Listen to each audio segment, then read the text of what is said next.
con todos, muchachos. Buenos días, profesor. Wilber Ahí Moreno está Silva. Jara. Muy bien. Buenos días, muchachos. El día de hoy vamos a desarrollar un tema de comprensión de lectura. Vamos a desarrollar el día de hoy los textos humanísticos. La semana pasada trabajamos el tema de las analogías. El día de hoy vamos a continuar con el tema llamado textos humanísticos. A ver, un momentito. Muy bien, el tema de los textos humanísticos jóvenes está contenido en un tema más amplio. A este tema más amplio se le conoce como la clasificación de los textos, ¿no? Tenemos la clasificación de los textos por su estructura, la clasificación de los textos por su contenido, la clasificación de los textos por su discurso, la clasificación de los textos por su continuidad. El tema de los textos humanísticos está incluido en la clasificación de los textos por su contenido. ¿Está bien? El día de hoy entonces vamos a ver un tipo de textos de los muchos que existen, los llamados textos humanísticos. Para desarrollar la clase, muchachos, voy a compartirte unas diapositivas donde vamos a tener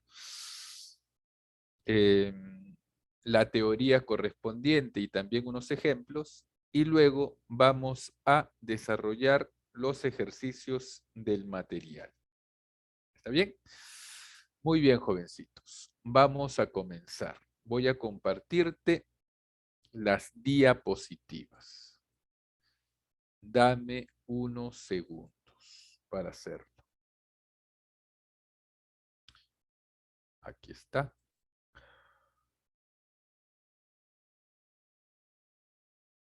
Muy bien. Dame unos segundos para ordenar algunas cosas aquí. Aquí está. Aquí es. Ahora sí.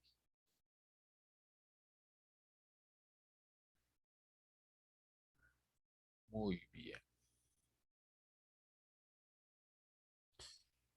Muy bien, jóvenes. Textos humanísticos. A ver, muchachos. Antes de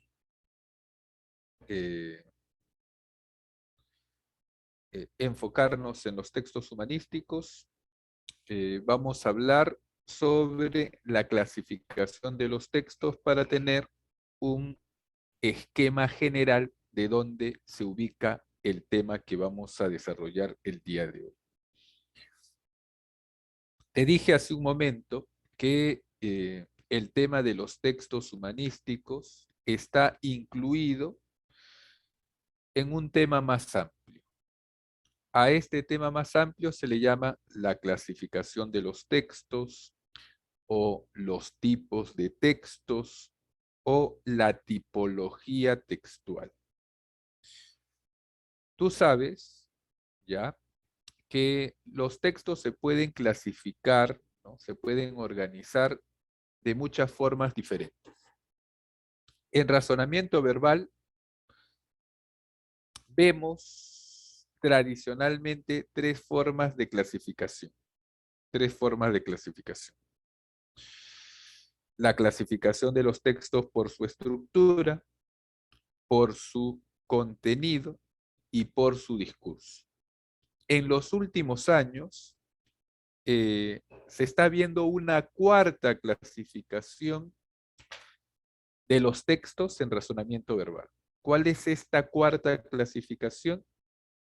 La clasificación de los textos por su continuidad. Entonces, en la actualidad podríamos decir que son cuatro tipos de clasificaciones los que se ven en razonamiento verbal. Por su estructura, por su discurso, por su continuidad y por su contenido. Correcto. Muy bien. La clasificación de los textos por su estructura, muchachos, va a dividir a los textos de acuerdo a la ubicación de la idea principal, de acuerdo al lugar que ocupa la idea principal en el texto. Así vamos a tener los siguientes tipos. Vamos a tener textos analizantes, textos sintetizantes, textos centrales, textos encuadrados y textos paralelos. Tenemos 5 tipos de textos según la clasificación por su estructura. La otra clasificación de los textos por su discurso, ¿no? Va a dividir a los textos en 6 tipos. Vamos a tener textos narrativos, argumentativos, expositivos, descriptivos, instructivos y dialogales. Bien. 6 tipos de textos según la clasificación por su discurso. Según la clasificación de los textos por su continuidad, vamos a tener 3 tipos. Los textos continuos, que son los textos tradicionales, los textos discontinuos y los textos mixtos. Muy bien. Y la cuarta clasificación de los textos jóvenes, que es el que nos interesa el día de hoy, es la clasificación de los textos por su contenido. Por su contenido, los textos pueden ser solamente de 2 tipos. Los textos científicos y los textos humanísticos, que es el tipo de texto que vamos a desarrollar el día de hoy. Textos humanísticos. Correcto. Muy bien, entonces los textos humanísticos solamente son un tipo dentro de una variedad heterogénea de clasificación de los textos. Muy bien, ahora jóvenes, estas clasificaciones de los textos no son excluyentes, ¿no? No son contradictorias. No, todo lo contrario, más bien son complementarias. Tú como lector tienes que ser capaz de hacer lo siguiente. Tú lees un texto y dices, según su estructura es un texto analizante. Según su discurso es un texto argumentativo. Según su continuidad es un texto continuo. Según su contenido es un texto humanístico. Lees otro texto y tienes que ser capaz de identificar qué tipo de texto es según esta clasificación. Lees un texto, ¿no? Y dices, según su estructura es un texto sintetizante. Según su discurso es expositivo. Según su continuidad es un texto discontinuo. Y según su contenido es un texto científico. Entonces, estas clasificaciones se complementan, no son excluyentes. Muy bien. Ahora, jovencitos, el día de hoy vamos a ver los llamados textos humanísticos que están contenidos en la clasificación de los textos por su contenido. Muy bien. Por su contenido solamente vamos a tener 2 tipos de textos. Solamente va a haber 2 tipos de textos. Los humanísticos y los científicos. Nada más. Muy bien. Sobre los textos humanísticos podemos decir lo siguiente. Antes de empezar a analizar un texto humanístico, es conveniente saber que el humanismo es un movimiento intelectual filosófico y cultural que se desarrolla en la Europa renacentista. Los humanistas que proponen una vuelta a la cultura clásica greco-latina se alejan de la visión teocéntrica medieval, es decir, donde el centro de la reflexión era Dios, y colocan al hombre como centro y fin de todas las cosas. Por lo tanto, los textos humanísticos serán aquellos que tratan temas relacionados con el hombre y su cultura. Si el término humanístico se asocia al humanismo renacentista, en donde el hombre se convierte en el centro de la vida y de la cultura, con la denominación disciplinas humanísticas, se hace referencia a las diversas materias que tienen por objeto estudiar al hombre de forma integral, su historia, su bagaje cultural, su pensamiento, sus comportamientos, sus actividades. Muy bien. A ver, jovencitos. Los textos humanísticos van a ser aquellos que van a tener como tema al hombre en sí mismo. Los textos humanísticos van a tratar del hombre en sí mismo y algunas de sus actividades. ¿Está bien? Decimos entonces, el texto humanístico es aquel que presenta temas vinculados a las ciencias humanas, que tienen como centro de reflexión al hombre, su espíritu y sus diferencias. Los textos humanísticos suelen presentar términos abstractos o conceptuales, ya que las ciencias naturales son las que emplean con mayor frecuencia los términos concretos.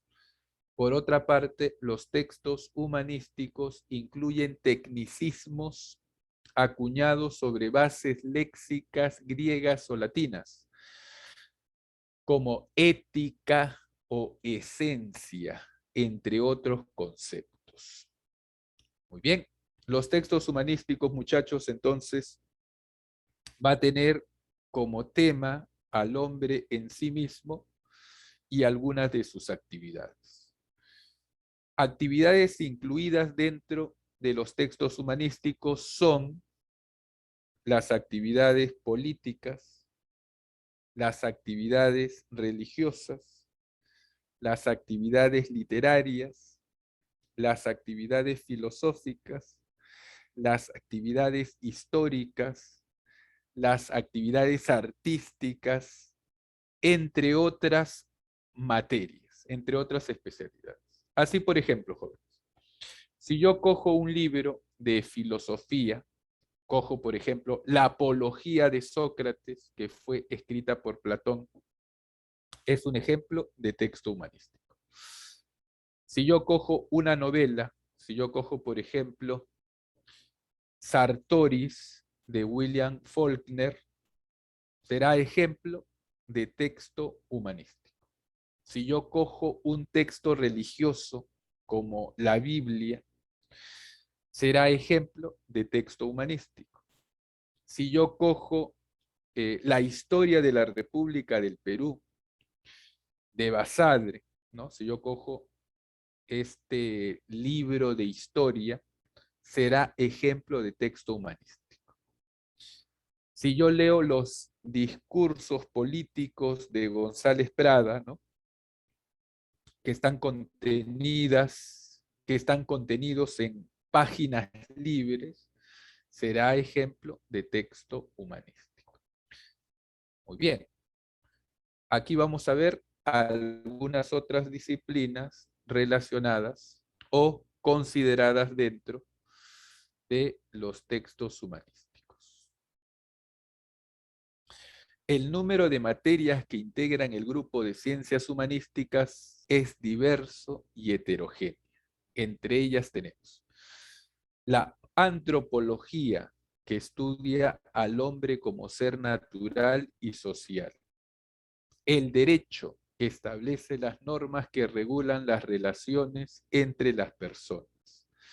La economía, que se encarga de estudiar los bienes, tiende a la formación, a la formalización lingüística.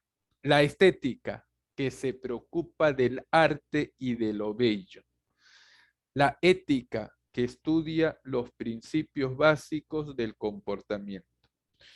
La filosofía, que se dedica al conocimiento profundo del mundo y del hombre. La geografía, que estudia el hábitat y el entorno físico. La historia, que recoge la tradición y la cultura del pasado humano. Y la lingüística, que estudia el lenguaje, el vehículo cultural. Muy bien.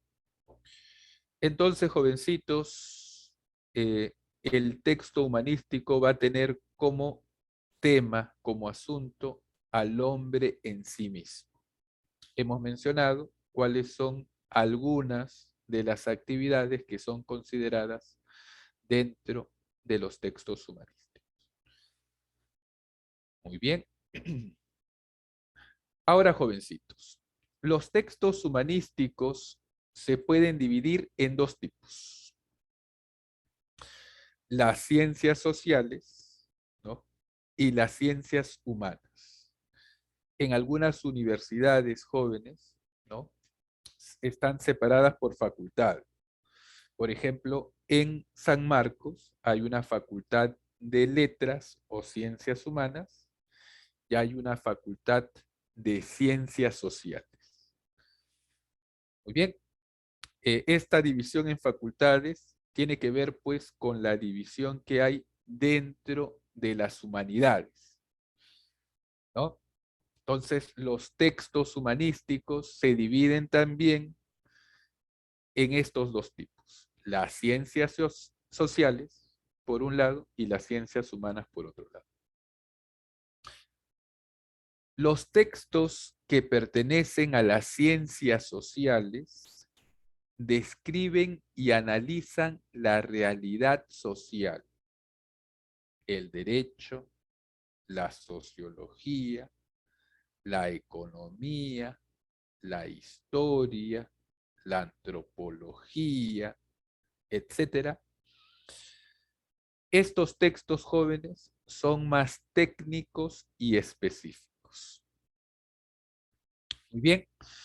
Y el otro tipo de textos humanísticos son las que pertenecen a las ciencias humanas.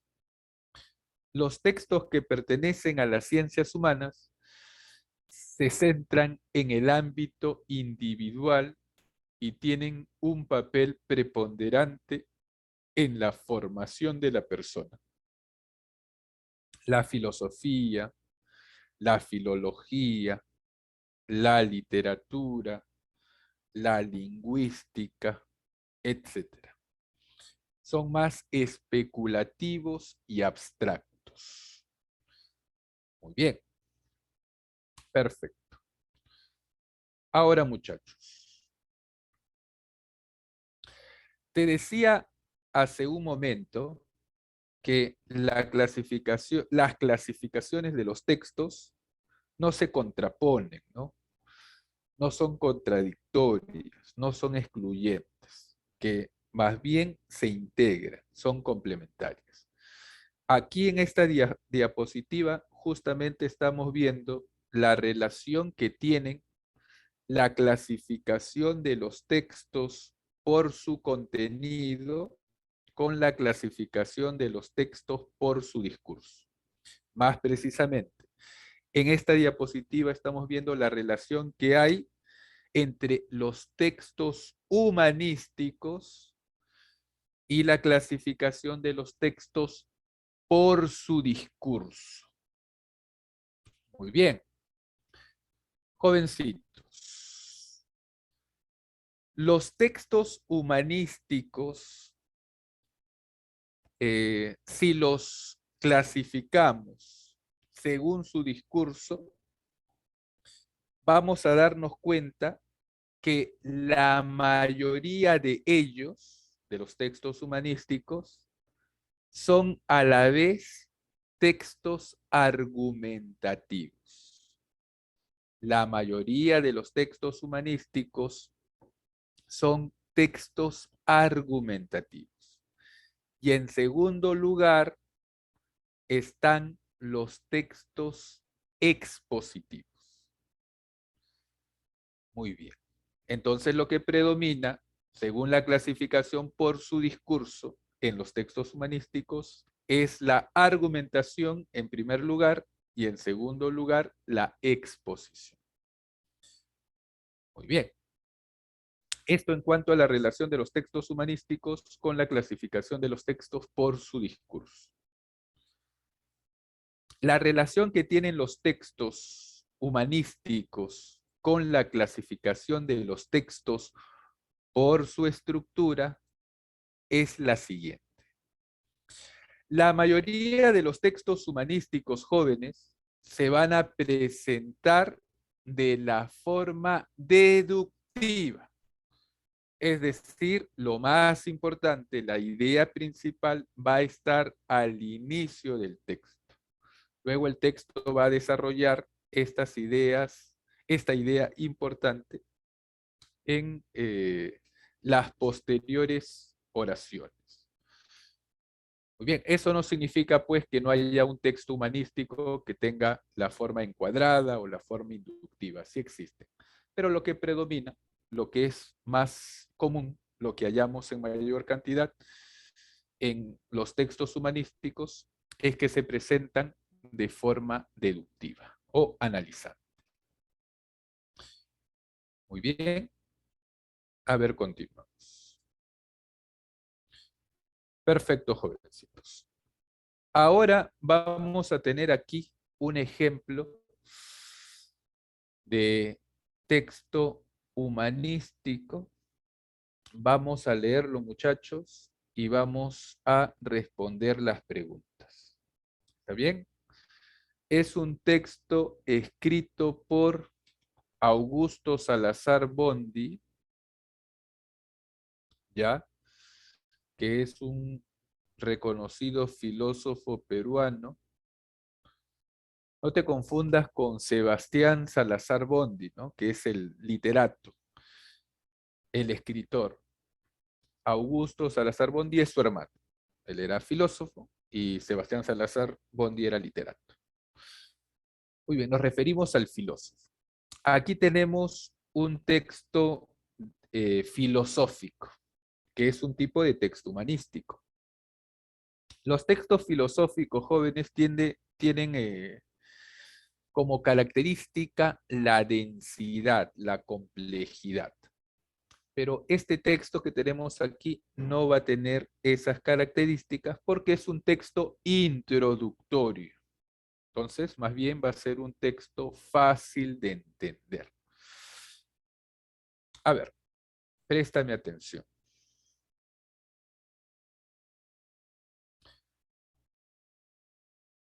¿Con qué propósito leemos los textos de los filósofos?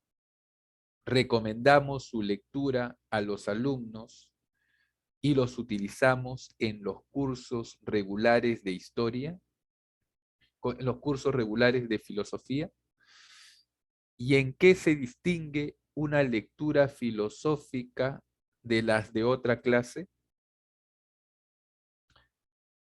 Hay la lectura informativa y la lectura recreativa.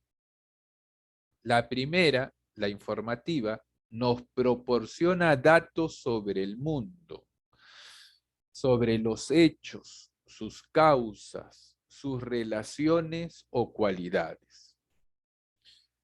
La segunda, la recreativa, nos proporciona un goce y es un medio de lograr distracción y reposo. La primera, de informativa, nos instruye. La segunda, la recreativa, nos impresiona. La lectura filosófica no pertenece ni a uno ni a otro género. Su finalidad y sus efectos son distintos.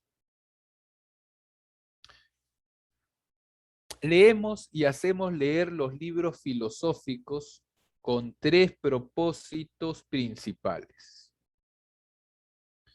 Primero, comprender lo que dice y piensa el autor en sí mismo, penetrar el sentido de lo que ha querido comunicar, reviviendo sus motivaciones, sus dudas, sus certezas.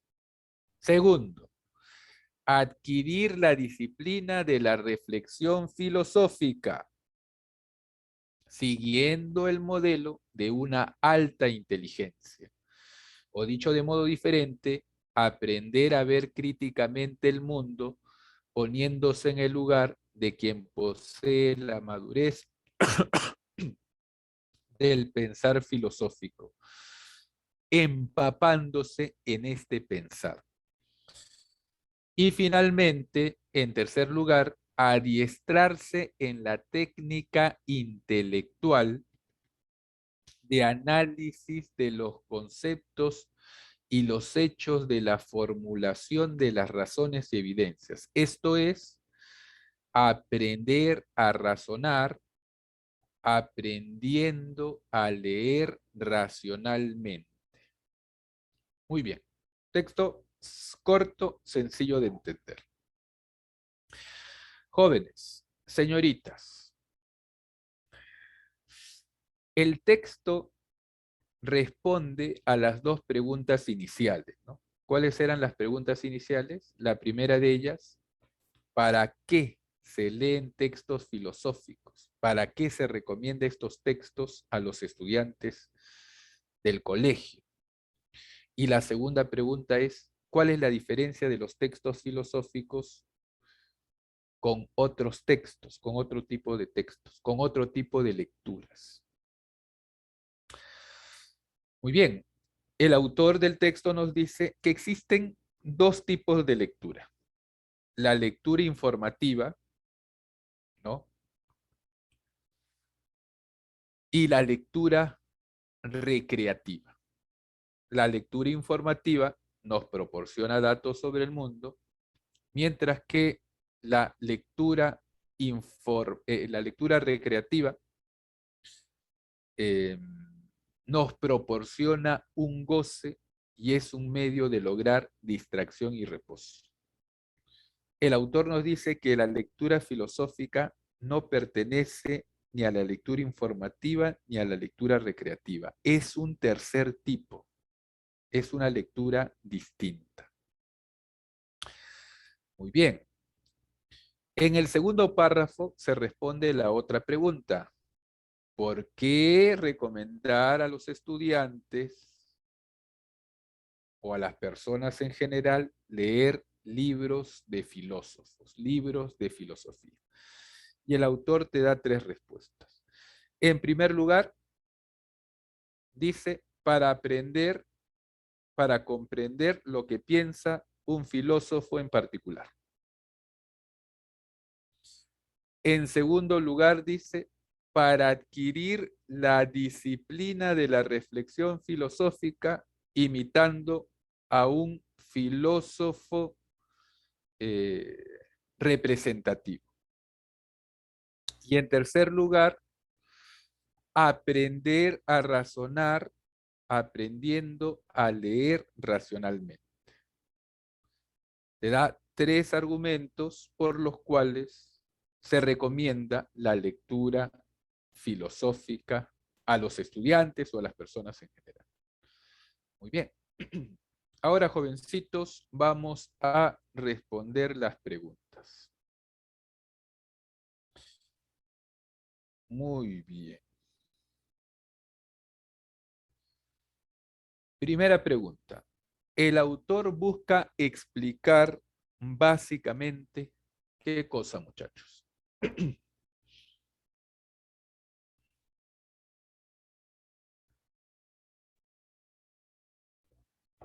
¿Cuál será aquí la respuesta?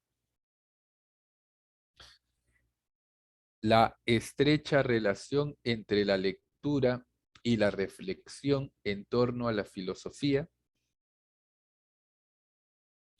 la importancia de indagar por las causas de la lectura de textos filosóficos, las motivaciones que tienen los filósofos cuando leen libros sobre su materia, las razones por las cuales es importante leer libros de contenido filosófico. ¿Cuál es la respuesta aquí, muchachos?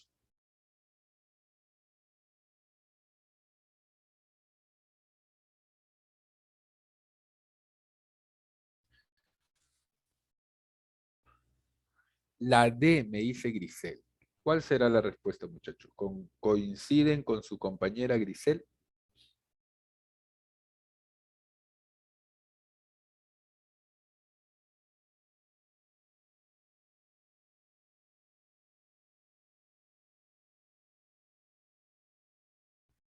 El autor busca explicar básicamente qué cosa.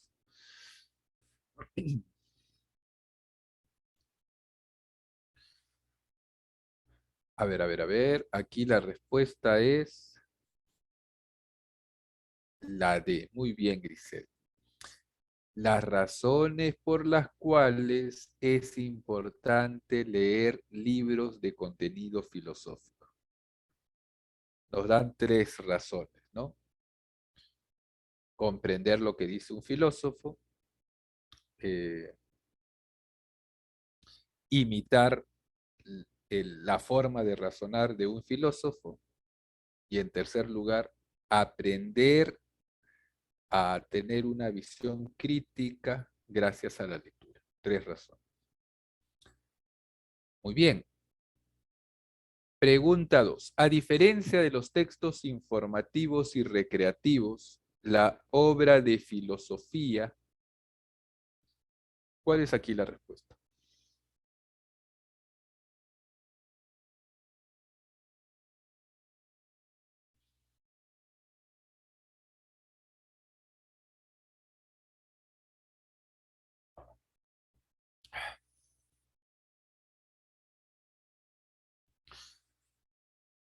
A diferencia de los textos informativos y recreativos, la obra de filosofía está escrita en un lenguaje distinto al utilizado por la mayoría, invita a la reflexión en torno a problemas trascendentes, no demanda mayor tiempo para poder captar información, no tiene la preferencia del público mayoritario. ¿Cuál será aquí la respuesta?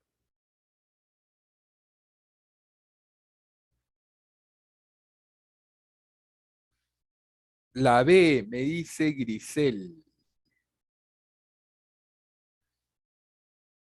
Grisel me dice la B.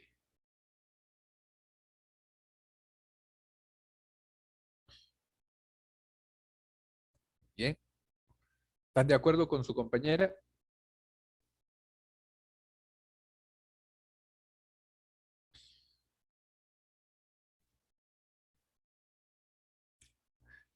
A diferencia de los textos informativos y recreativos, la obra de filosofía, muy bien, invita a la reflexión en torno a problemas trascendentes, ¿no? Invita a la reflexión en torno a problemas importantes. Perfecto.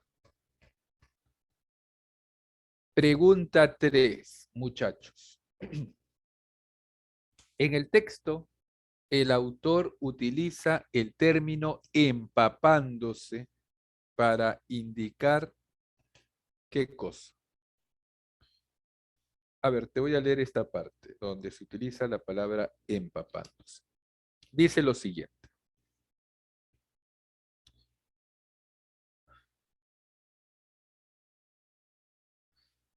Aprender a ver críticamente el mundo, poniéndose en el lugar de quien posee la madurez del pensar filosófico, empapándose en ese pensar. empapándose en ese pensar. Entonces, ¿cuál será la respuesta?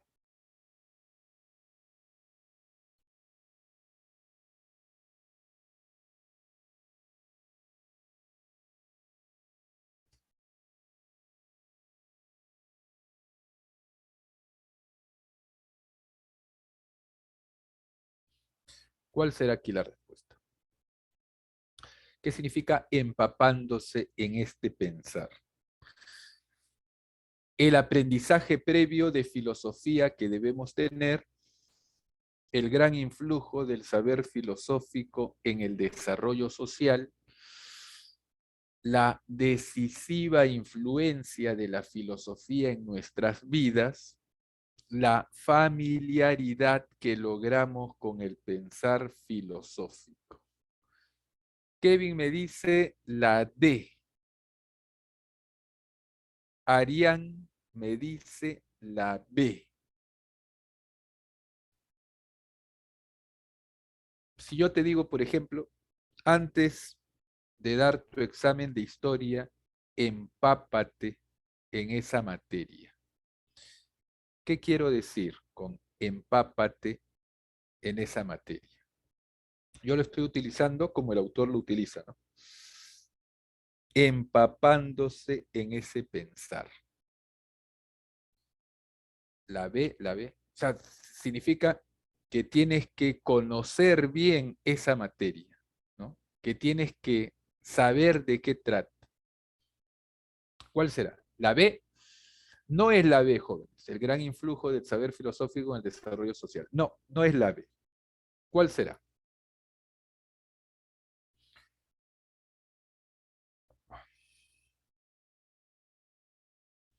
Aquí ya me pusieron la respuesta.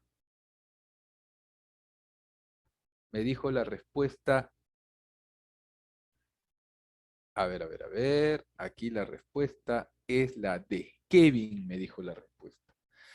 La familiaridad que logramos con el pensar filosófico. Es decir, vamos a empaparnos con esa forma de pensar. Vamos a acostumbrarnos, vamos a conocer más esta forma de pensar. Vamos a familiarizarnos con esta forma de pensar. La de dedito, jóvenes, dedito, dedito. A ver acá. Al leer una obra filosófica, podemos lograr varios propósitos, excepto que no logramos al leer obras filosóficas. Al leer una obra filosófica podemos lograr varios propósitos, excepto capacidad en el manejo de una metodología sólida, conocimiento de las motivaciones de los filósofos, goce esencial al enterarnos sobre hechos actuales, madurez para entender el desenvolvimiento filosófico.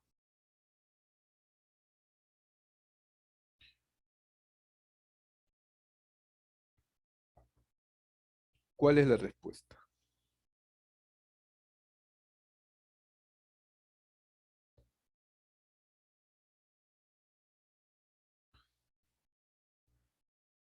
¿Cuál será aquí? La C, me dice Toledo.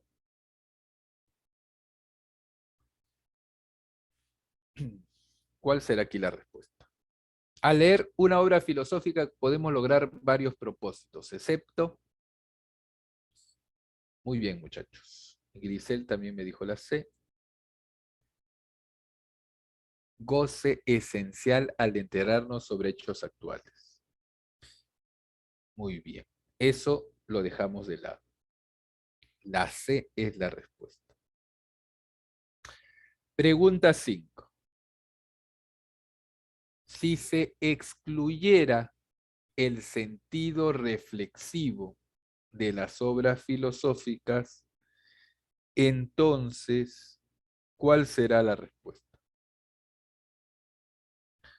Si se excluyera el sentido reflexivo de las obras filosóficas, entonces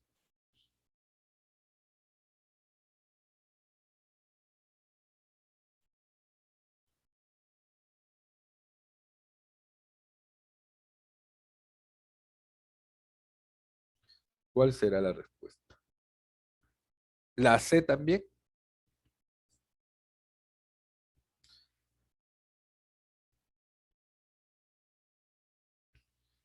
Claro, nosotros inferimos que el sentido reflexivo es lo más importante cuando uno lee una obra filosófica.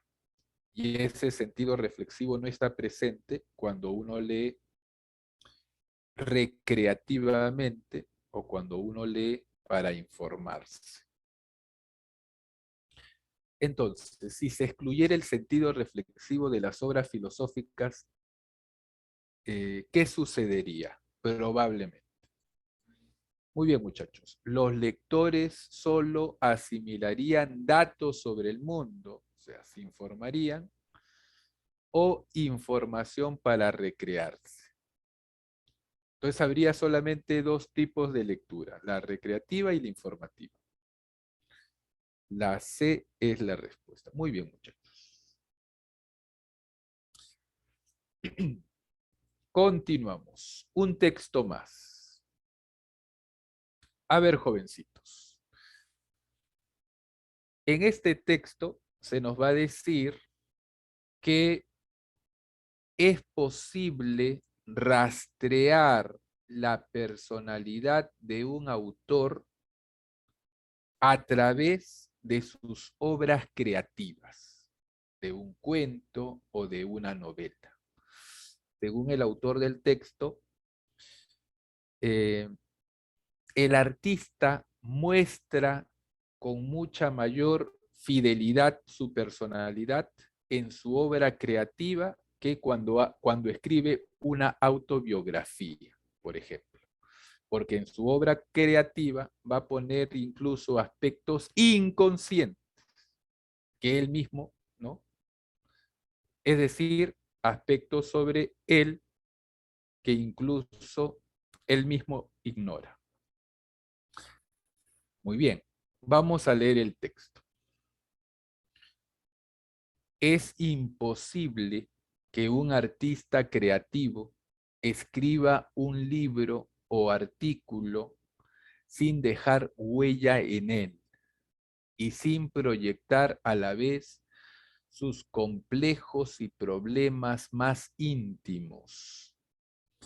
Claro que al tratarse de libros objetivos o científicos, los rasgos personales son menos intensos o menos significativos, reflejándose quizá en detalles tan pequeños como el número de veces que aparece el pronombre yo, una marcada preferencia por ciertas palabras, el predominio de verbos sobre adjetivos y viceversa, los temas escogidos, etc.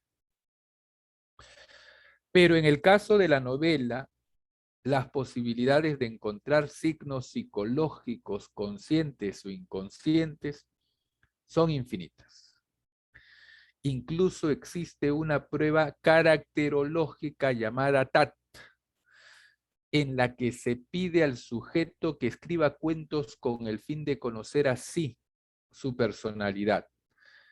Si de este modo usted y yo nos descubrimos, indudablemente que el autor creativo hace lo mismo, desnudándose mejor en su obra que en su biografía. Como ejemplo de análisis psicológico, tenemos una obra de Edgar Allan Poe, Blackwood, uno de los famosos cuentos del Club Folio, que habla de un hombre que perdió el aliento. Si consideramos la falta de aliento como pérdida de potencia, el héroe del cuento es una proyección inconsciente de su creador, quien en la vida real era sexualmente impotente. Muy bien. A ver, jovencitos. En el texto, es un texto argumentativo, ¿no? Tú sabes que un texto argumentativo intenta convencerte de algo. El lector puede creerle o no a los argumentos que sostiene el autor. Bueno, el autor sostiene que en un texto creativo, en una novela, en un cuento, el autor pone mucho de su personalidad y que es posible rastrear a través de las obras de ficción la personalidad del autor. El texto nos dice también, jóvenes, que es posible determinar la personalidad de los autores de textos objetivos y científicos, pero que es mucho más difícil. Acá dice, escucha, claro que al tratarse de libros objetivos o científicos, los rasgos personales son menos intensos o menos significativos, reflejándose quizá en detalles tan pequeños como el número de veces que aparece el pronombre yo, etc.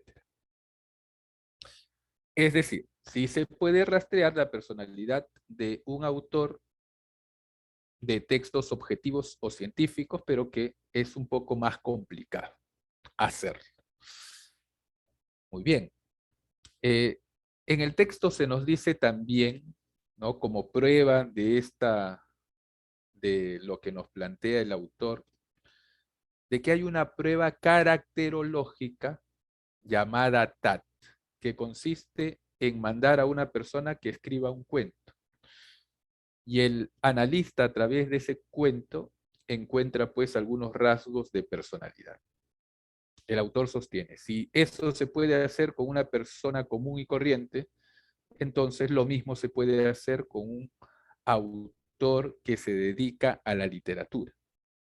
Y al final nos pone un ejemplo. Se nos menciona el cuento Blackwood de Edgar Allan Poe, en el cual el protagonista ha perdido el aliento. Y según la interpretación del autor, dice lo siguiente. Según la interpretación del autor, el aliento estaría representando a la potencia sexual. Y como este personaje ha perdido el aliento, significa que el autor, ¿no? Edgar Allan Poe, también ha perdido la potencia. Dice en la parte final, si consideramos la falta de aliento como pérdida de potencia, el héroe del cuento es una proyección inconsciente de su creador, quien en la vida real era sexualmente impotente. Muy bien. Ahora sí. Pregunta 6. ¿Cuál es la tesis que el autor sostiene?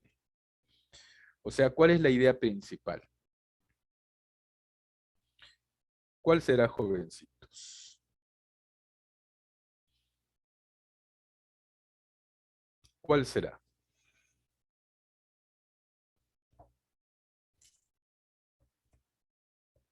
¿Cuál será aquí la respuesta, muchachos?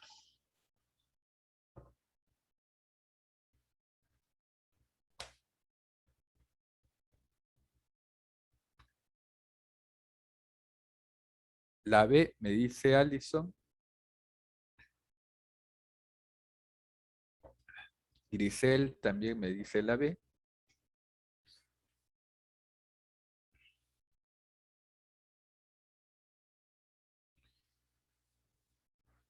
¿Concuerdan con sus compañeras jóvenes?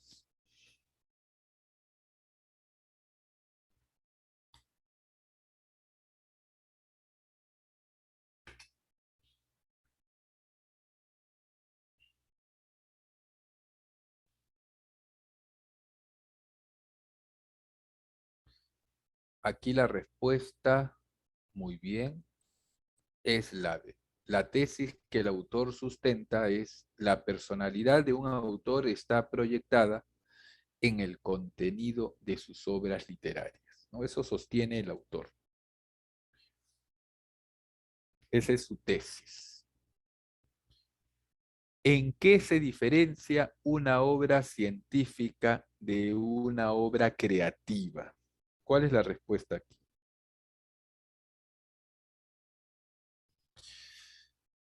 ¿Cuál es la respuesta? Ojo que tienes que basarte en lo que dice el texto, ¿no? Si tú tienes una información ajena al texto en cuanto a una diferencia entre una obra científica y creativa, no te están preguntando por eso. Están preguntando con respecto al texto. No te salgas del texto. ¿En qué se diferencia una obra científica de una creativa? A. Se utiliza un lenguaje y un contenido mucho más complejo. B. Es imposible que se proyecten aspectos personales del artista. C. La expresión de la personalidad no resulta tan evidente. D. Existe mayor preocupación por explorar los personajes. E. El análisis psicológico se puede realizar con mayor rapidez. ¿Cuál será aquí la respuesta? Alison, la C. Grisel, la C. La expresión de la personalidad no resulta tan evidente. Muy bien, esa es la respuesta. El autor del texto dice, la expresión de la personalidad en un texto científico objetivo sí está presente, pero es más difícil determinarla. En cambio, en una obra creativa es mucho más fácil encontrar esta expresión de la personalidad. Entonces aquí la respuesta es la C. La expresión de la personalidad no resulta tan evidente. 8. La mencionada prueba TAT, jovencitos, es utilizada para ¿qué cosa?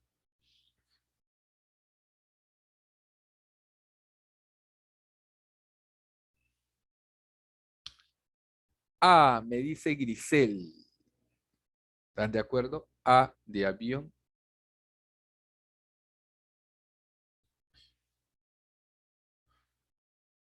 ¿Cuál será aquí la respuesta?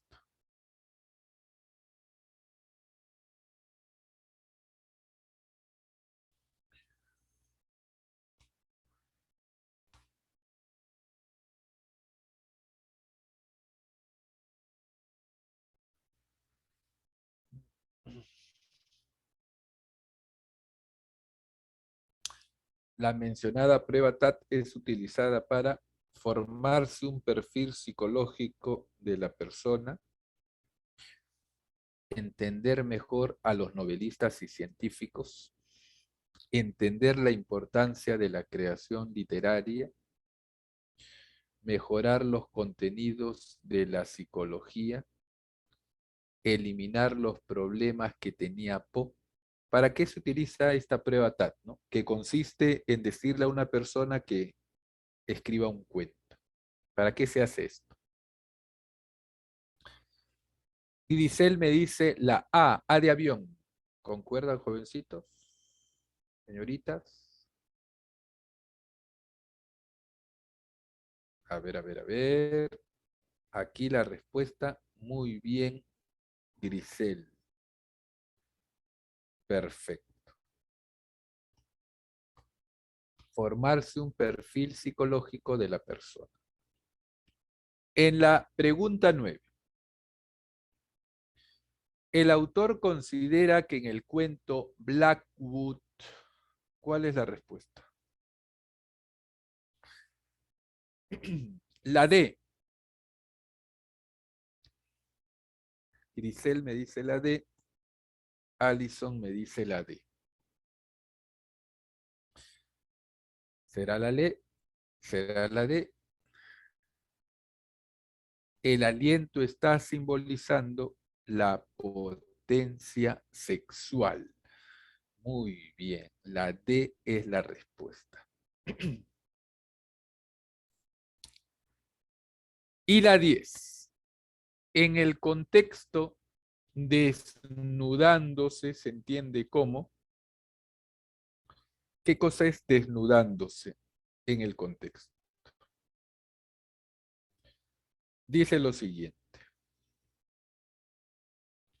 Indudablemente que el autor creativo hace lo mismo, desnudándose mejor en su obra que en su biografía. El autor se desnuda más en su obra creativa que en su biografía. O sea, en su biografía puede mentir, ¿no? ¿Cuál será aquí la respuesta? ¿Qué es desnudándose en este contexto? Sintiéndose, revelándose, publicitándose, conociéndose, analizándose. Grisel me dice la B, B de barco, revelándose más en su obra que en su biografía.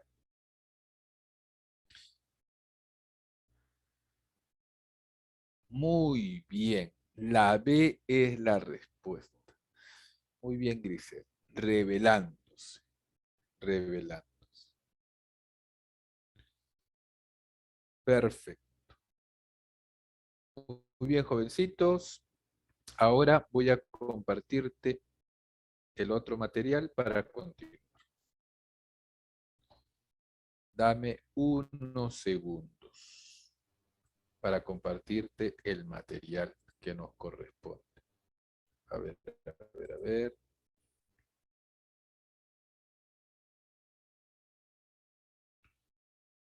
Dame unos segundos. Aquí está.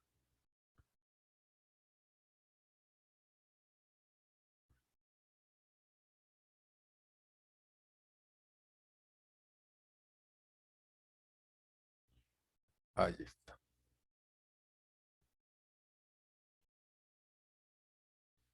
Muy bien. Voy a dejarlo así como está para poner en este margen derecho el chat y la cámara.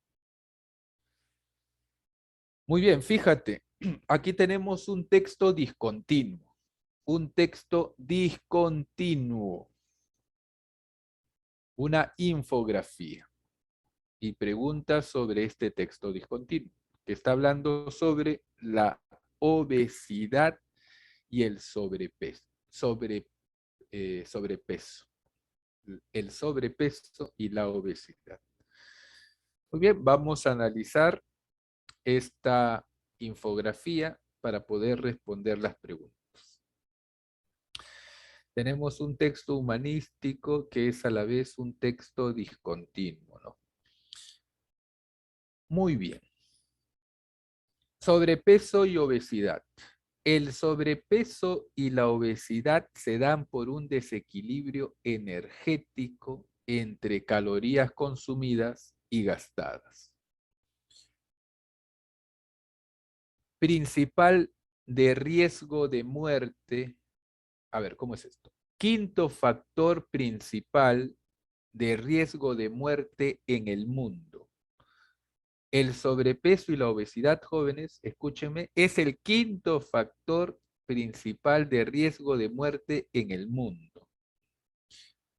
2,8 millones de muertes entre la población adulta se producen por su causa. O sea, casi 3 millones de personas mueren por el sobrepeso y la obesidad en el mundo. Casi 3 millones. Muy bien, 65% de la población mundial vive en países en donde estas provocan más muertes. Se le atribuye 44% de la carga de diabetes, 23% de la carga de cardiopatías isquémicas,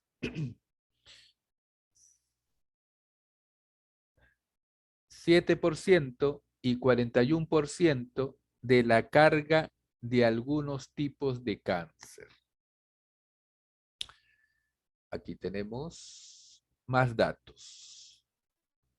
En el mundo, aumentó consumo de alimentos hipercalóricos, ricos en azúcar, sal y grasas, pobres en vitaminas, minerales y fibra.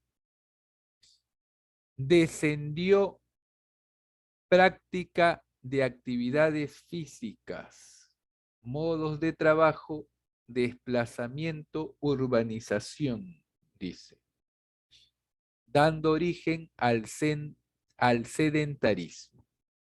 Muy bien, aquí tenemos este texto discontinuo, esta infografía. Ya la hemos leído y ahora vamos a responder las preguntas. A ver, vamos a aumentar el tamaño de la letra.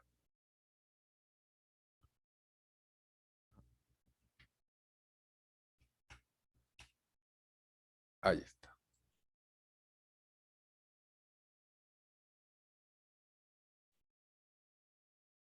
A ver, jóvenes. Observando la infografía, podemos decir que, que al autor le interesa explicar qué cosa.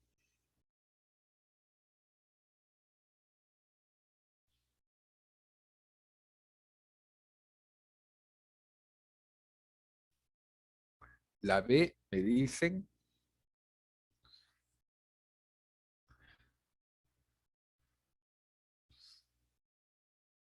cómo el sobrepeso y la obesidad se han convertido en factores de riesgo. Muy bien, esa es la respuesta. Muy bien, muchachos. Muy bien, señoritas. En la 2. En el texto, el término pobre, ¿qué connota? Penuria, escasez, miseria, insuficiencia. ¿Cuál será aquí la respuesta? Hay que buscar pobres en la infografía. Aquí está, jovencitos. Dice, aumentó consumo de alimentos hipercalóricos, ricos en azúcar, sal y grasa, pobres en vitaminas, minerales y fibra. Pobres en vitaminas, minerales y fibra. ¿Qué connota pobres? Penuria, escasez, miseria, insuficiencia. La D me dicen, claro, insuficiencia. Muy bien, la D es la respuesta, insuficiencia. Muy bien, jovencitos.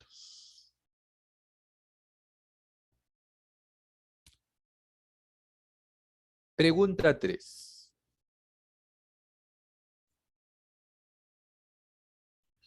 Si el porcentaje de muertes entre la población adulta se redujera en el lapso de 10 años de 2,8 millones a 2,6 millones, se podría entender qué cosa.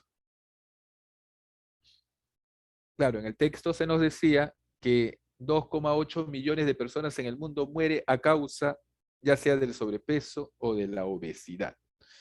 ¿Qué pasaría si en vez de 2,8 millones se murieran 2,6 millones? 2,6, igual sería muy elevado, ¿no? El número de muertes. A, la obesidad definitivamente dejó de ser un factor de riesgo. Se superó con creces el riesgo de contraer algún tipo de cáncer. La ingesta de alimentos hipercalóricos ha reducido notablemente. La obesidad sigue siendo un factor de riesgo epidemiológico importante. ¿Cuál será la respuesta? Yadira me dice la D.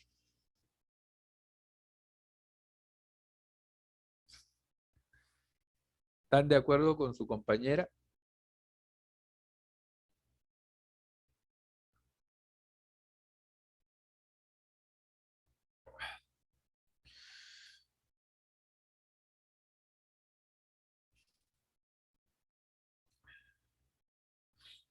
¿Están de acuerdo, jovencitos, señoritas?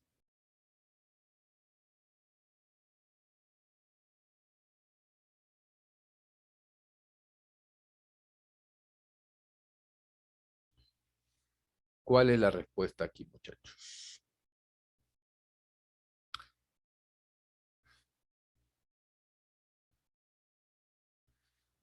Muy bien, Yadira. Aquí la respuesta es la D. La obesidad sigue siendo un factor de riesgo epidemiológico importante. Claro, disminuir de 2,8 millones a 2,6 millones en 10 años no es disminuir mucho, ¿no? Es disminuir poco. El problema sigue siendo importante. Entonces aquí la respuesta, la obesidad sigue siendo un factor de riesgo epidemiológico importante. Muy bien, la D es la respuesta.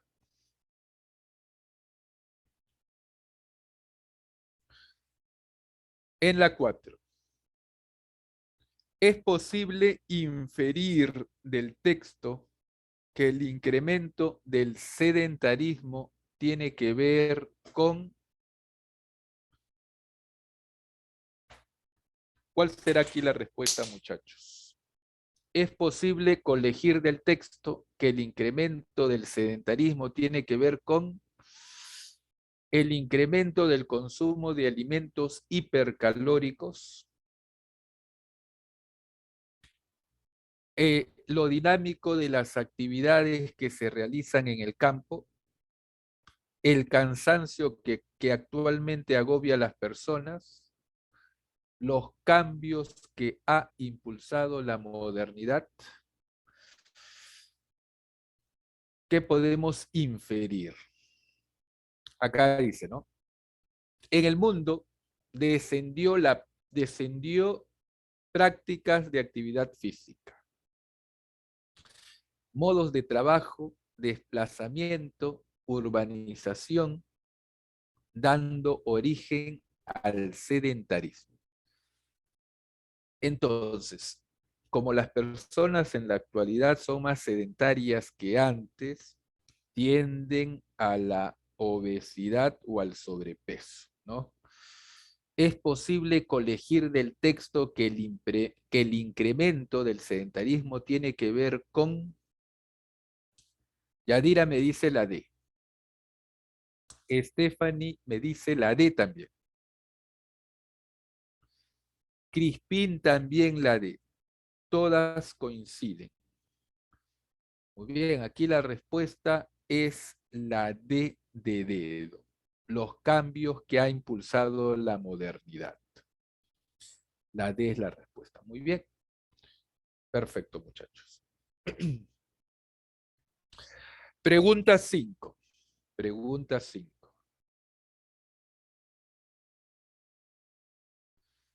Resulta incompatible con la información que muestra la infografía afirmar que, ¿cuál es la oración que contradice a la infografía?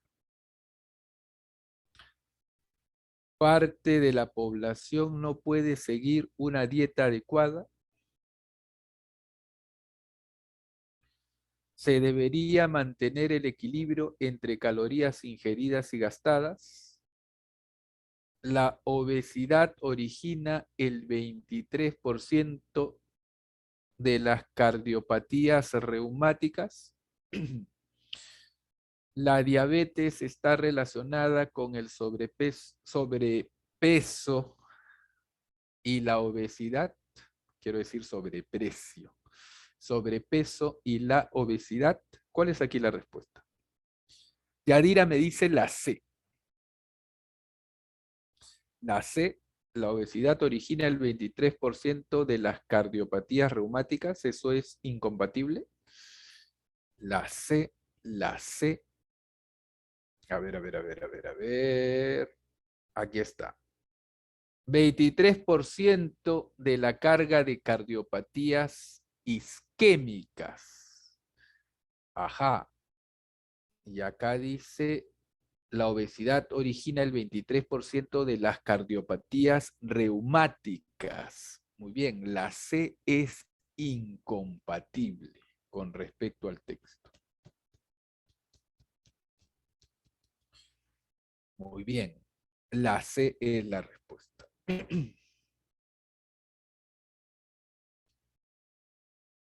Muy bien, aquí en el texto siguiente también se está hablando sobre la obesidad y el sobrepeso, si no me equivoco. A ver, un momentito. A ver, vamos a centrar esto. Ahí está. Necesito un voluntario o una voluntaria que me lea el texto 2, por favor. Voluntario o voluntaria. Si no hay voluntario o voluntaria, yo voy a elegir a uno de ustedes. Ahí está.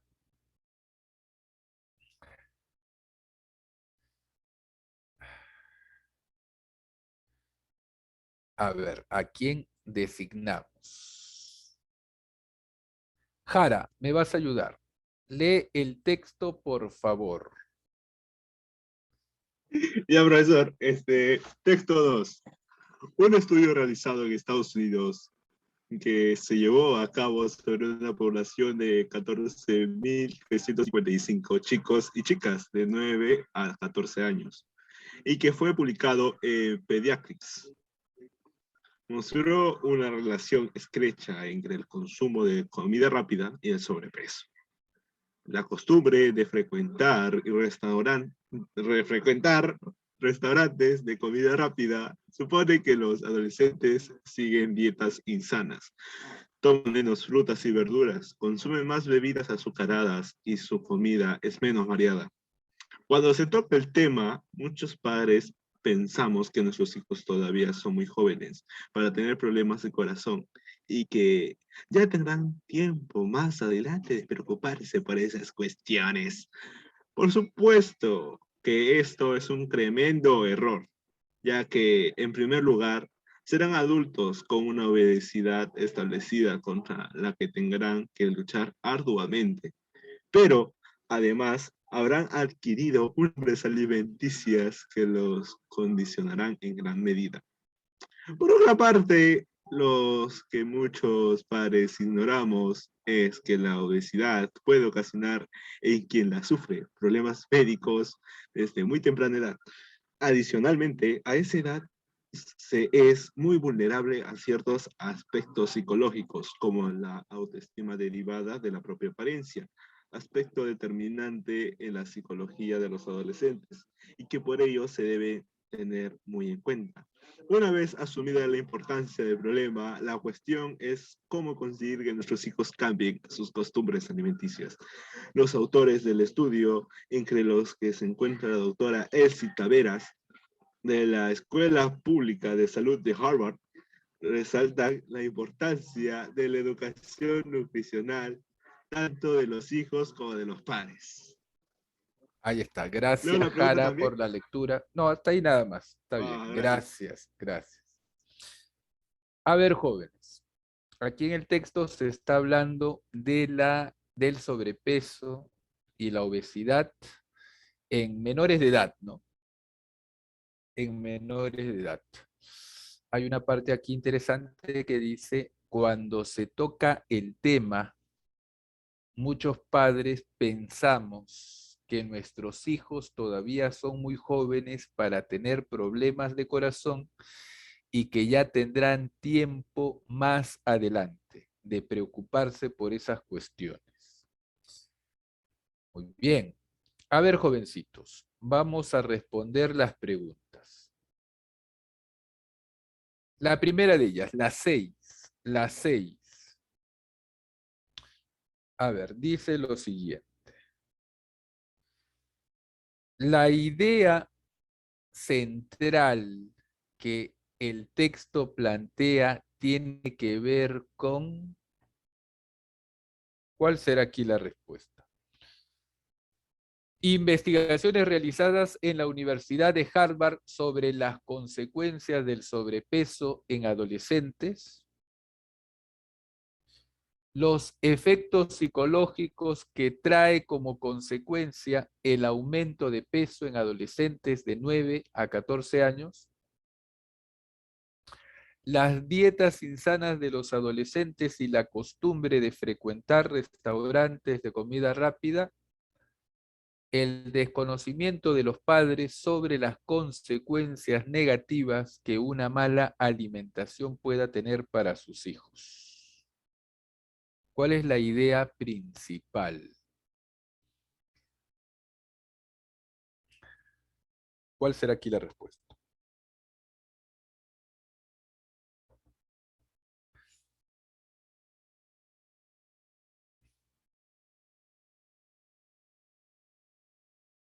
¿Cuál será, jovencitos?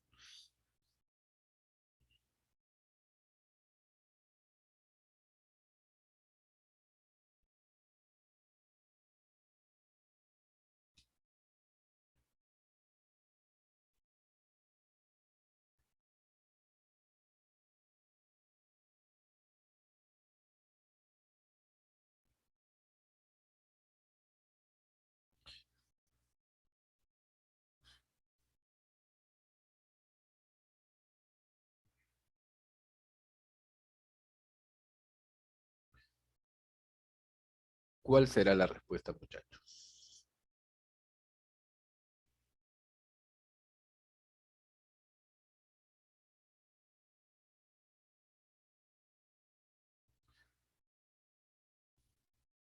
Todavía. La D me dice Stephanie. D de dedo. D de dedo, muchachos. ¿Será esa la clave? ¿Están de acuerdo con su compañera?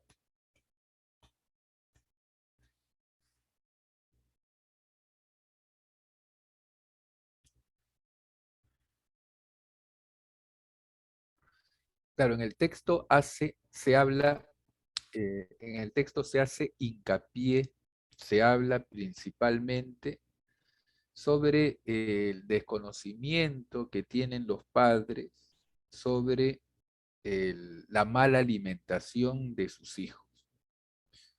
Los padres no se preocupan por esto, dice, que sus hijos estén con sobrepeso, que tengan obesidad. Eso, el texto llama la atención sobre eso. Entonces aquí la 6 es la D. Muy bien, Estefan. El desconocimiento de los padres sobre las consecuencias negativas que una mala alimentación puede tener para sus hijos. D de dedo, dedito, dedito. Pregunta 7. El sinónimo contextual del término sufre, ¿cuál será? Padece, siente, lamenta, expresa. ¿Cuál será el sinónimo contextual de sufre? Acá dice. Por otra parte, lo que muchos padres ignoramos es que la obesidad puede ocasionar en quien la sufre, en quien tiene la obesidad, problemas médicos desde muy temprana edad. ¿Cuál será la respuesta? ¿Cuál será, jovencitos? ¿Cuál será? La A me dice Stephanie, Giselle también, A de avión. ¿Cuál será?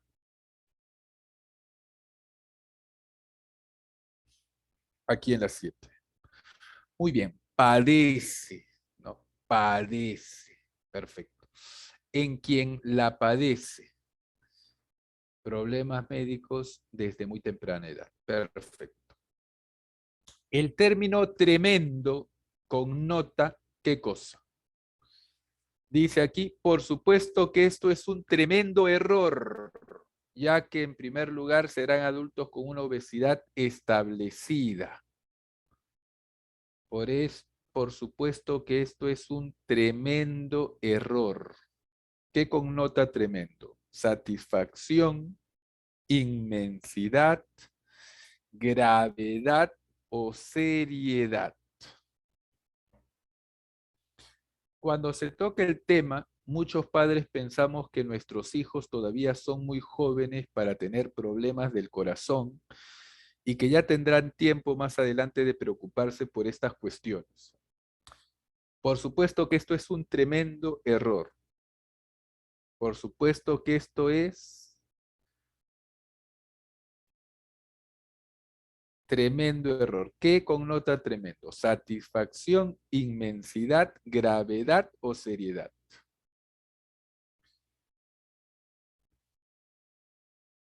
¿Cómo sería? ¿Es un inmenso error o es un grave error? ¿Cuál sería aquí? ¿Inmenso error o grave error? La C, me dice Yadira. Alison la B. Stephanie la C. Aquí la respuesta es la C. Un grave error, ¿no? Connota gravedad. Muy bien. La C es la respuesta. Ahí es. Así es. En la 9, jovencitos. En la 9.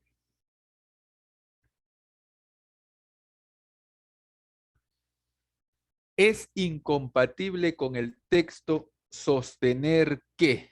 ¿Cuál es la oración que contradice el texto?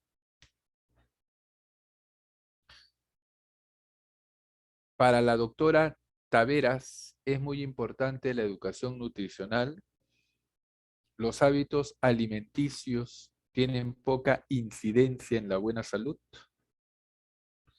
La baja autoestima de los jóvenes está relacionada con la obesidad. Los jóvenes con buenos hábitos alimenticios gozarán de buena salud. ¿Cuál es la incompatible?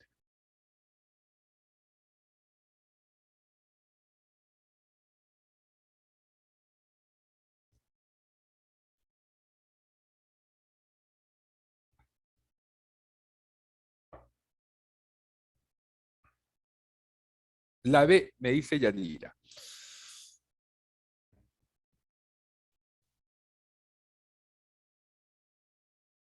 Los hábitos alimenticios tienen poca incidencia en la buena salud.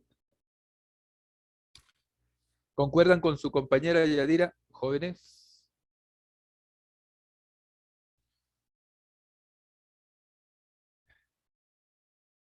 ¿Será la respuesta aquí, muchachos, señoritas?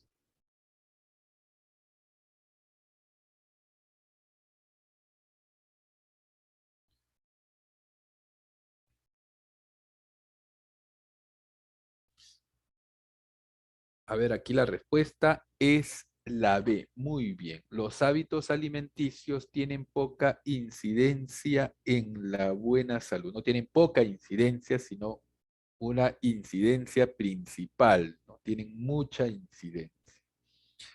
Muy bien, Yadira. La B es la respuesta. Perfecto. En la 10. Es posible inferir que el autor del texto, ¿qué es posible inferir, muchachos? Que el autor del texto es un especialista reconocido en psicología de jóvenes y adolescentes. Tiene algunas objeciones a la investigación realizada por la doctora Taveras. Puede ser un padre interesado en la buena alimentación de sus hijos. Cree que los jóvenes no deben preocuparse por sus hábitos alimenticios. ¿Qué es posible inferir? Jovencitos, señoritas.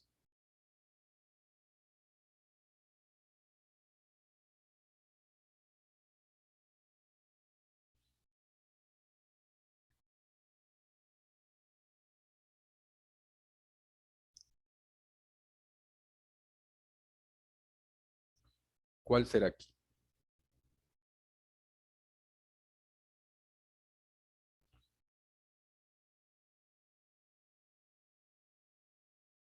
¿Cuál será, muchachitos?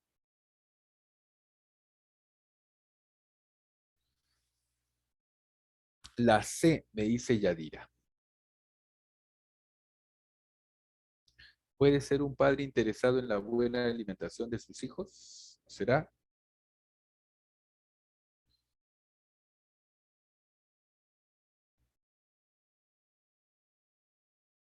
¿Están de acuerdo con Yadira, muchachos?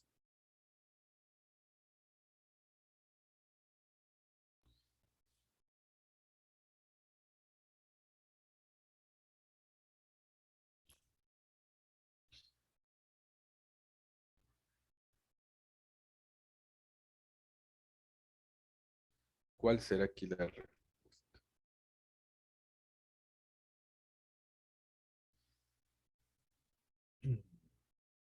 Muy bien, Yadira. Aquí la respuesta es la C, C de casa.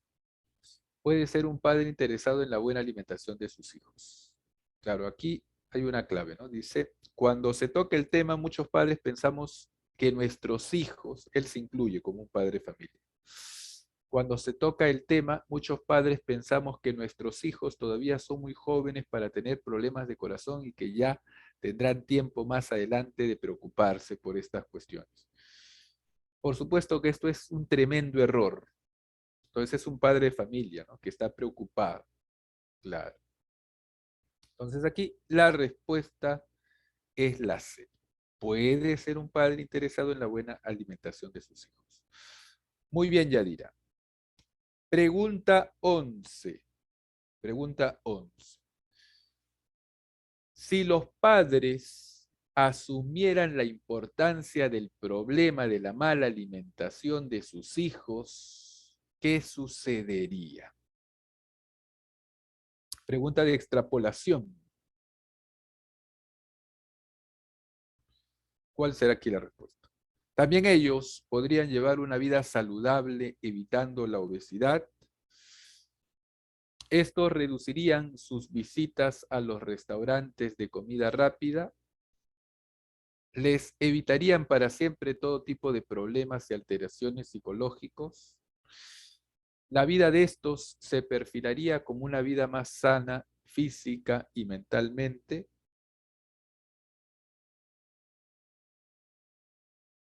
¿Qué pasaría si los padres asumieran la importancia del problema de la mala alimentación de sus hijos?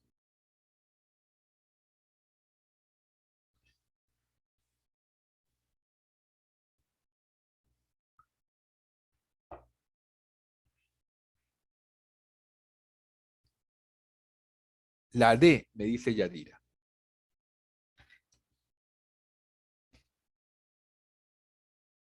La D, me dice Stephanie también.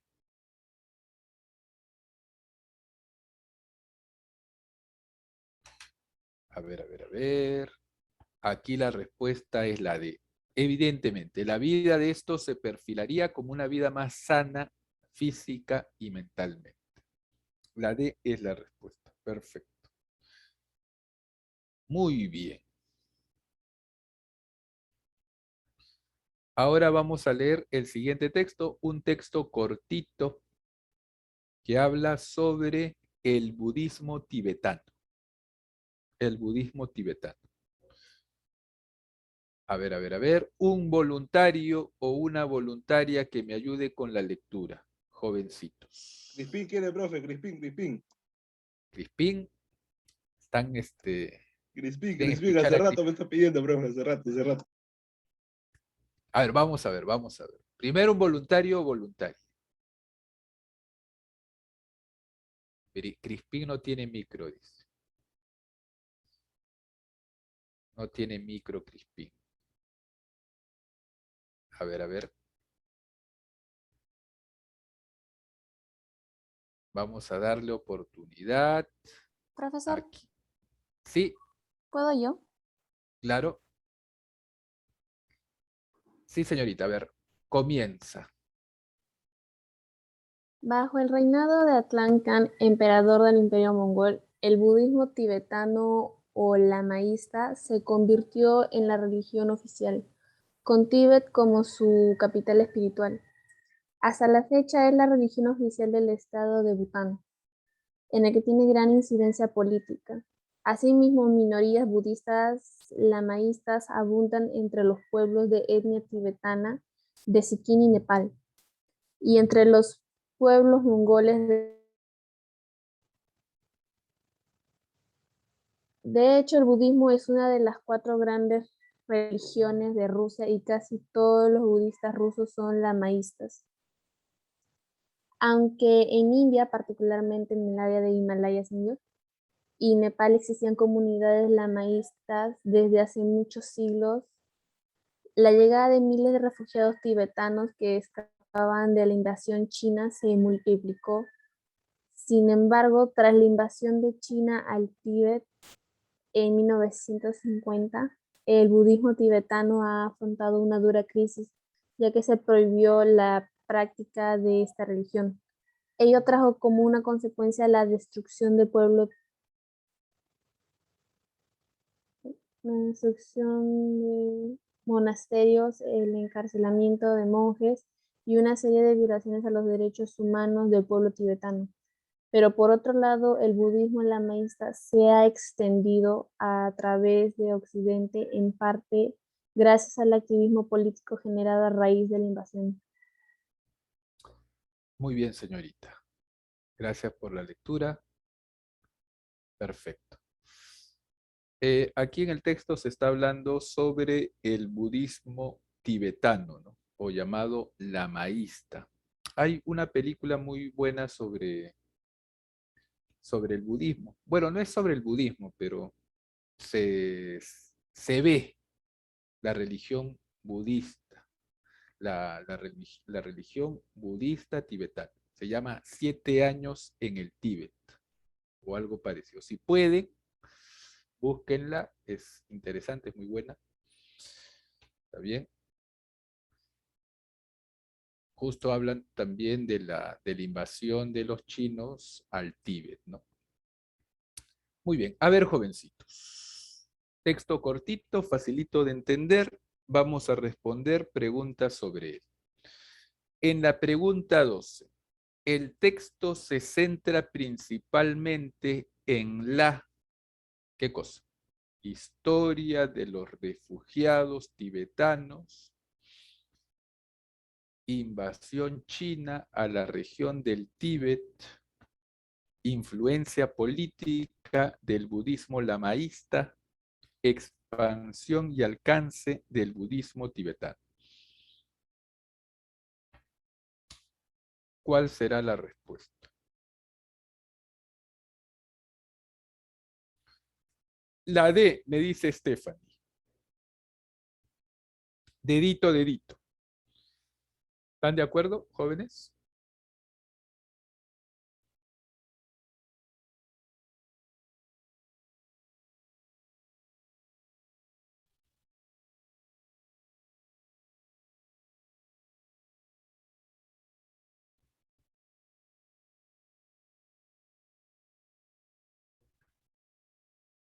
¿Están de acuerdo con su compañera?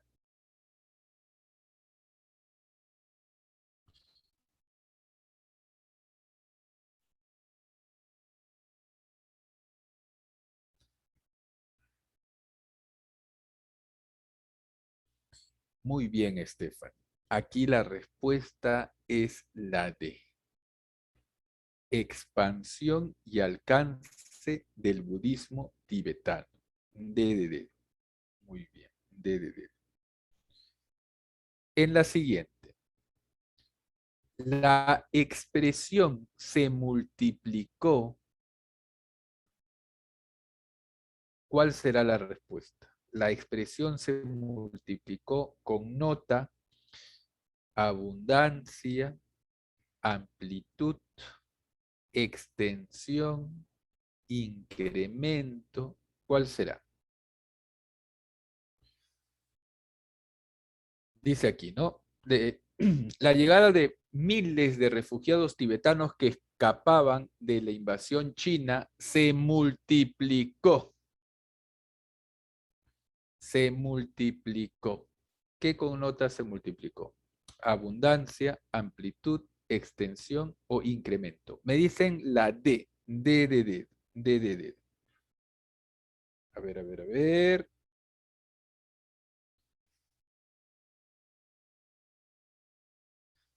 Muy bien. Incremento. La D es la respuesta. Incremento. Incremento. Muy bien. A ver, continuamos. Para que se vea el texto. En la 14, el término extendido, ¿qué connota?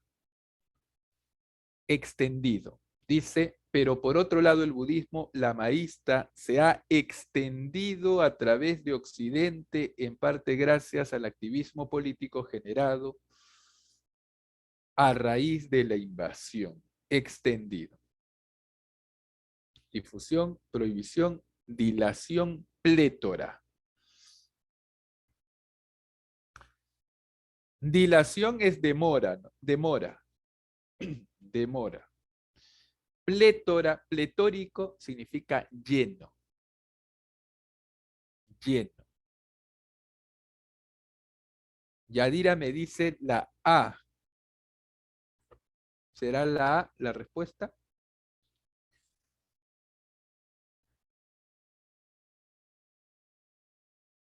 ¿Será la A la respuesta, muchachos? Señoritas.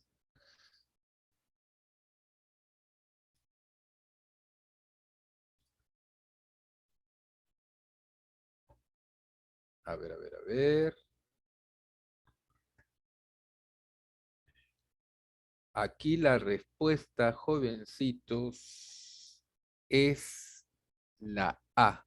Muy bien, la A es la respuesta. Difusión. Difusión. Muy bien. A ver, continuamos. En la pregunta 15, jovencitos, señoritas, ¿es incompatible con lo sostenido en el texto afirmar que? ¿Cuál es lo incompatible? ¿Cuál contradice al texto? ¿Cuál será aquí la respuesta?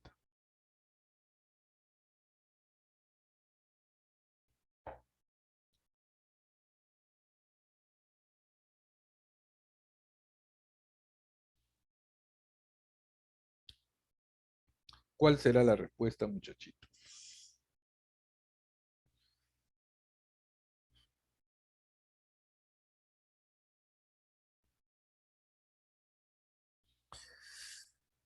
Dice, es incompatible con lo sostenido en el texto afirmar que durante su reinado, Al-Tan-Khan instituyó el budismo como religión oficial. La prohibición de la religión budista se produjo antes de 1950. Se considera que la religión espiritual, se considera que la capital espiritual del budismo es el Tíbet. La religión budista tiene injerencia política en algunos países. ¿Cuál será aquí la respuesta?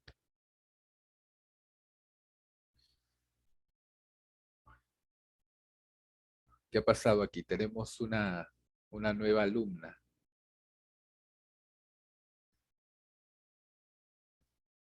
¿Qué ha pasado, muchachos? ¿Cuál será aquí la respuesta?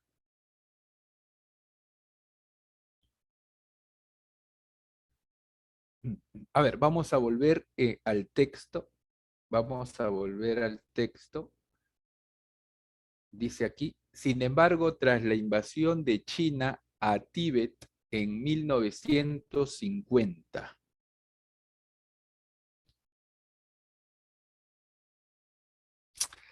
Ya está. A partir de esto, ya encontramos la respuesta. ¿Cuál sería la incompatible? ¿Cuál es la que contradice el texto? ¿Cuál es aquí la respuesta?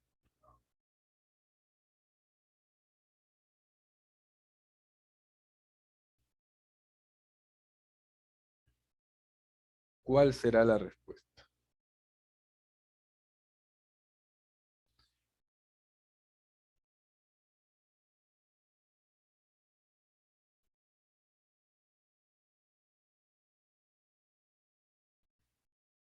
A ver, aquí la que es incompatible es la B. La prohibición de la religión budista se produjo antes de 1950. No se produjo antes de 1950, ¿no?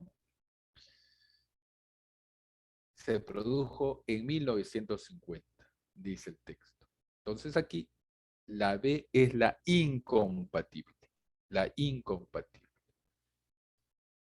A ver, continuamos. En la siguiente pregunta. En la pregunta 16. Se puede inferir del texto que tras la invasión en China después se puede inferir del texto que tras la invasión en China los chinos invadieron el Tíbet, ¿no? Y prohibieron el budismo tibetano. Se puede inferir del texto que tras la invasión en China ¿cuál será aquí la respuesta?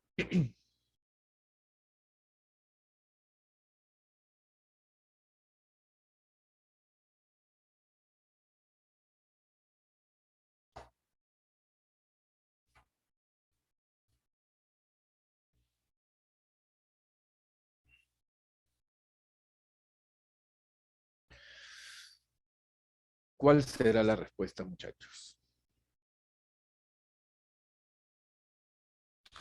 Se puede inferir del texto que tras la invasión en China se impulsó un importante desarrollo económico, impuso un gobierno dogmático y autoritario, permitió la preservación de los monumentos culturales, desarrollaron políticas sociales de inclusión. ¿Qué podemos inferir, jovencitos? ¿Qué podemos inferir?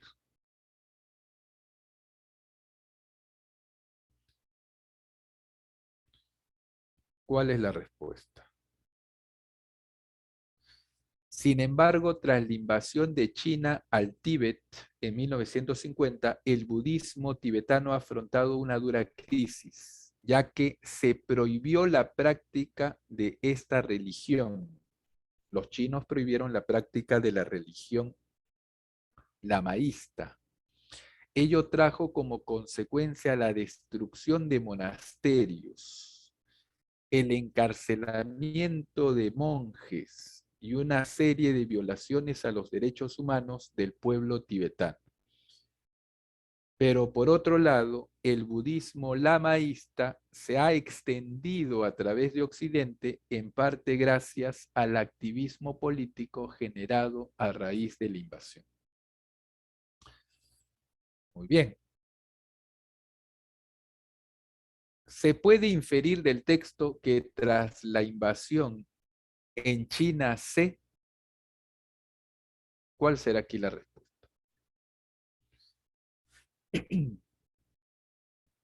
Los chinos, al prohibir la religión budista, lamaísta, estaban demostrando su intolerancia, ¿no? Los chinos fueron intolerantes. ¿Cuál será aquí la respuesta, muchachos? ¿Cuál será?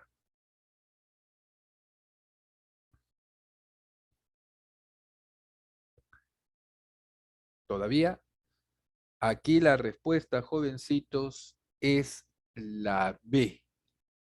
B de barco. En China se impuso un gobierno dogmático, ¿no? Fanático y autoritario. B de barco. B de barco. En la siguiente, jovencitos, para culminar la clase del día de hoy. Si los invasores chinos no hubieran prohibido la práctica del budismo en el Tíbet, probablemente, ¿qué hubiese pasado? Los monjes tibetanos hubieran sido expulsados de la región, el número de fieles de esta religión hubiera disminuido, el Tíbet hubiera dejado de ser la capital espiritual del budismo, la religión budista prácticamente hubiera desaparecido. ¿Cuál es la respuesta?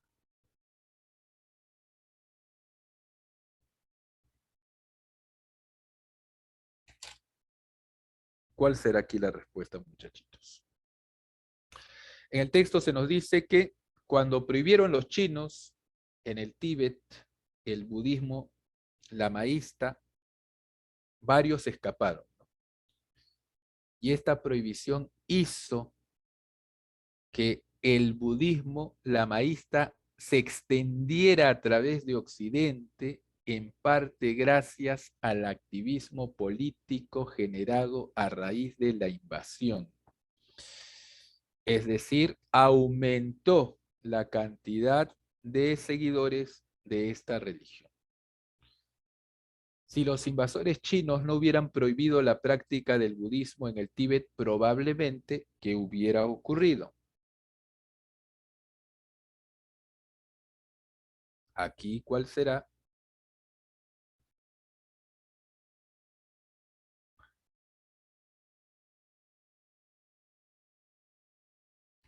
No, no es la D. No hubiera desaparecido, ¿no? Hay otra más adecuada. O sea, no sería tan abundante como es ahora, ¿no? Según el texto. Aquí la respuesta es la B. El número de fieles de esta religión hubiera disminuido. B de barco. B de barco. Muy bien, jovencitos. El día de hoy hemos avanzado el tema de los textos humanísticos. Muy bien. Ha sido un gusto trabajar con ustedes, muchachos. Nos vemos la semana que viene.